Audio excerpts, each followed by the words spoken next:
Good morning. Welcome to this week's edition of Monday's Messages. So, I was thinking back to a time, back in the day when I was a struggling actor.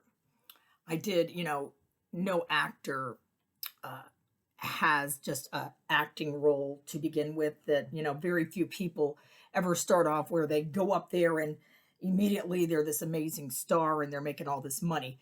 Lots of times it's a struggle and they have to have a side hustle to make ends meet while they're trying to achieve this major dream of being this, famous actor or whatever, model, who knows. So anyway, I was a server back in the day. And let me tell you what, I was the world's worst server. I wouldn't even tip myself. It's so bad. I would like bring water to the table and like drop water on the whole party. It's like, oh, I'm so sorry. The best was when people would lay out, I'd greet them at the table and they'd put down $5 bills in front of me. And I would know that that was my tip. And they kind of let it be known this is your baseline tip. I will either add dollars to it or take dollars from it as I see the service fits.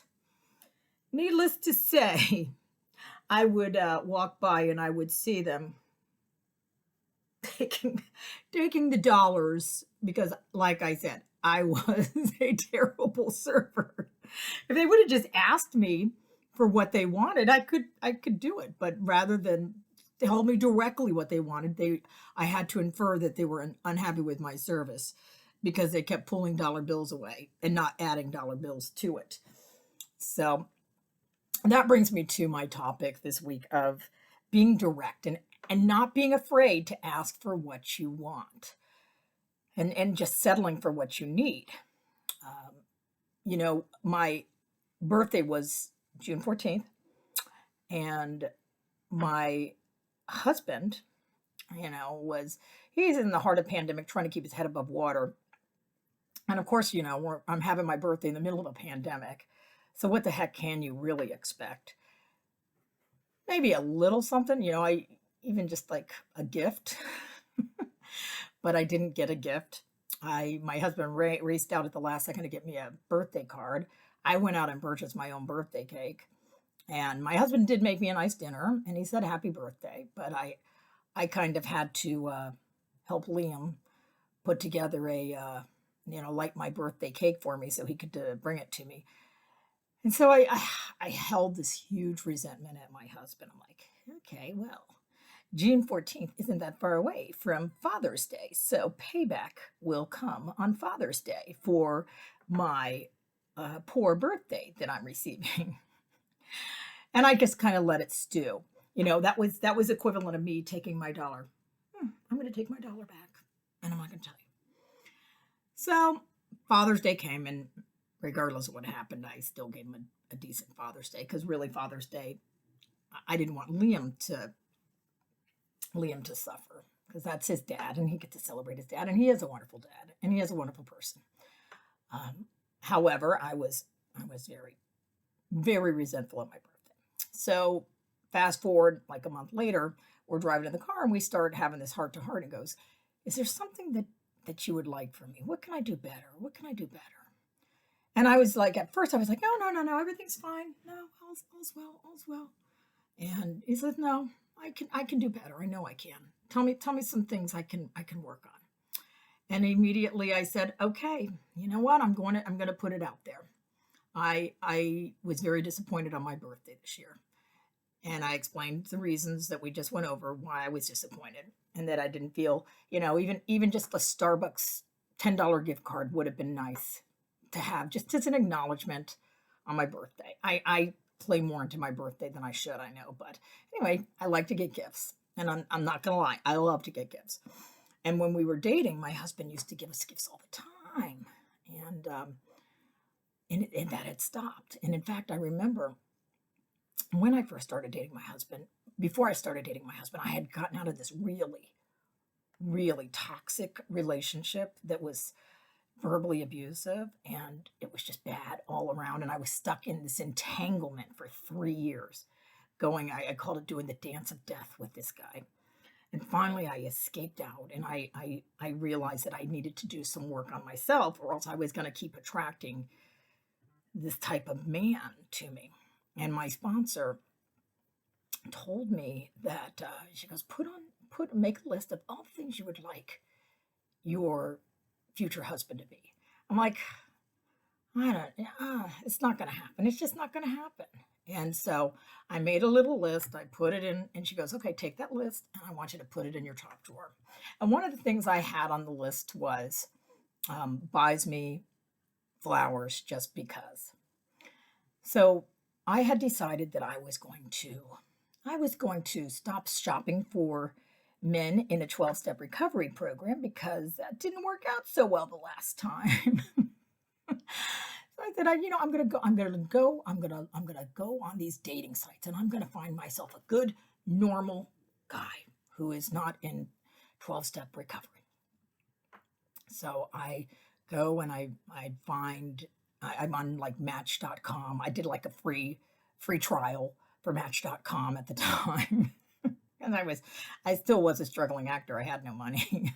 But so I did my little free trial, but it was great because of like this big, huge ego boost. Because like you get, girls are like catfish. When you put a piece of bread and all the catfish go after the bread, that's what it felt like. Because all of a sudden you post your profile, and there was like a million guys wanting to go out with you, and it was so much fun. Just saying, I like, this is what's okay, and they would match you by how much you had in common. So like there would be a hot guy, and we would, match like 20. And I'd be like, close enough. Go out on the date. It turned out it was like the guy was a jerk and terrible date and whatever. So, but Brian, when we were going down, Brian popped up, and he was like at 80%. And I'm like, and I almost scrolled past him, but my friend Judy's like, whoa, hold on, take a look at this guy right here. I was like, all right, I'll take a look. And I started reading. I was like, okay, it sounds interesting. I'll shoot him an email. So I shot him an email. We ended up going out on a date. Things start working, and there was a reason we were 80% match, because we actually got along very well, and we were really progressing. I was really having high hopes for this particular situation, and I could see myself actually getting married to this guy one day. But I said, I got to break it to him that I'm in a 12-step recovery program, that I'm an alcoholic. And before I could even do that, the day I was going to break it to him, he came to me and said, oh, by the way, something I have to tell you. I'm in a 12-step recovery program. I'm like, there you go, God. You got me. I ended up with another person in recovery in spite of myself. However, we did end up getting married on October 25th, 2004. That's correct. Yesterday was our anniversary. And I decided, it's like, I'm not going to place any expectations on this particular anniversary. It's an anniversary in the time of COVID. He's working hard. I'm just not going to, and he had asked me, because I had ordered like a candle on Amazon, an Irish candle that had like the Claddagh on it. And I was just going to call. I was like, I'm going to get him a present. I'm not going to expect anything. But he asked me, he's like, would you like a present directly? And I said, oh, no, I don't need anything. Knowing deep inside, hell yeah, I want a present. And he asked me again. He goes, no. We had this conversation, Kelly. It's silver and it's a candle. What would you like? And I said, well, okay, maybe a piece of jewelry would be nice. I could use, I guess, a bracelet if you happen to stumble across one. And he's like, okay, got it. And he left it at that. And then Sunday morning rolls around. Usually he sleeps in till like 1 o'clock. He was up at the crack of dawn. Well, crack of dawn being 10 o'clock. For him, that's the crack of dawn. It's early for him. And he goes out. He goes, I got to go out for a while. And I knew he was going to go shopping for my present. That's okay, because he was shopping for my present. So anyway, we ended up in the evening having a nice dinner. He made one of my favorite dishes. We had a very nice dinner and he gave me a card. And then I gave him my little candle I got from Amazon. And then he handed me a nice little Tiffany's bag.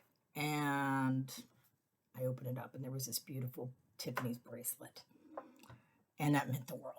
And I was like, why am I so afraid to ask for what I want? You know, I was told early on, people aren't mind readers. You know, this idea, oh, they should know, they should understand, they should get it. They should know that I want a silver bracelet from Tiffany's. No, you know, ask. I needed to be willing to ask for what I want. And it's the same thing with God, you know, with my higher power. Why am I so afraid to ask for what I want? Because when I asked for what I wanted with Brian, I got it. Oh, and the part I didn't finish about that story, you know how Patsy had me write on the letter, she had me write all these things that I wanted. And I said, I want a guy who sends me flowers just because. Well, there's a time I was thinking of breaking up with him early on. And out of the blue, flowers come to my workplace at Special Effects Stages.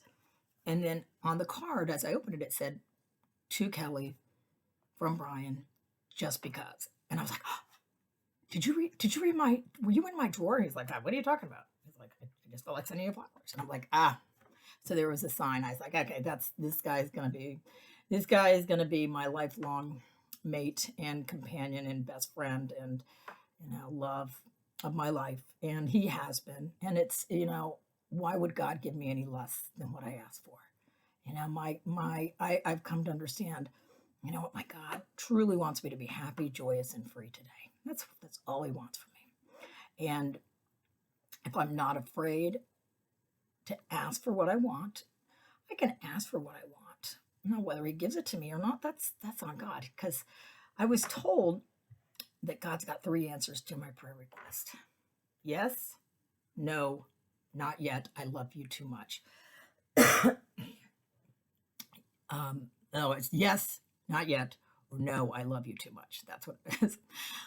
I heard it in one of my meetings, but I love that answer because my God, even if I don't get what I think is best for me, the big guy upstairs knows what's best for me. He can see what's best for me. He understands, you know, what's going to make me shine and what's going to pull me back. And today I know my higher power, my God of my understanding, who I choose to call God, truly wants what's best for me. And if he wants what's best for me, I know he wants what's best for you too. Because guess what? My God is your God. Whether you call him Buddha, Allah, God, whatever you call your higher power, it's an all-loving being that really wants the best for you today. So don't be afraid to ask God for what you want today. And then it's up to God whether that happens or not. But at least you're asking. And it's not necessarily what you need. What do you want today? What would you like your God to do for you today?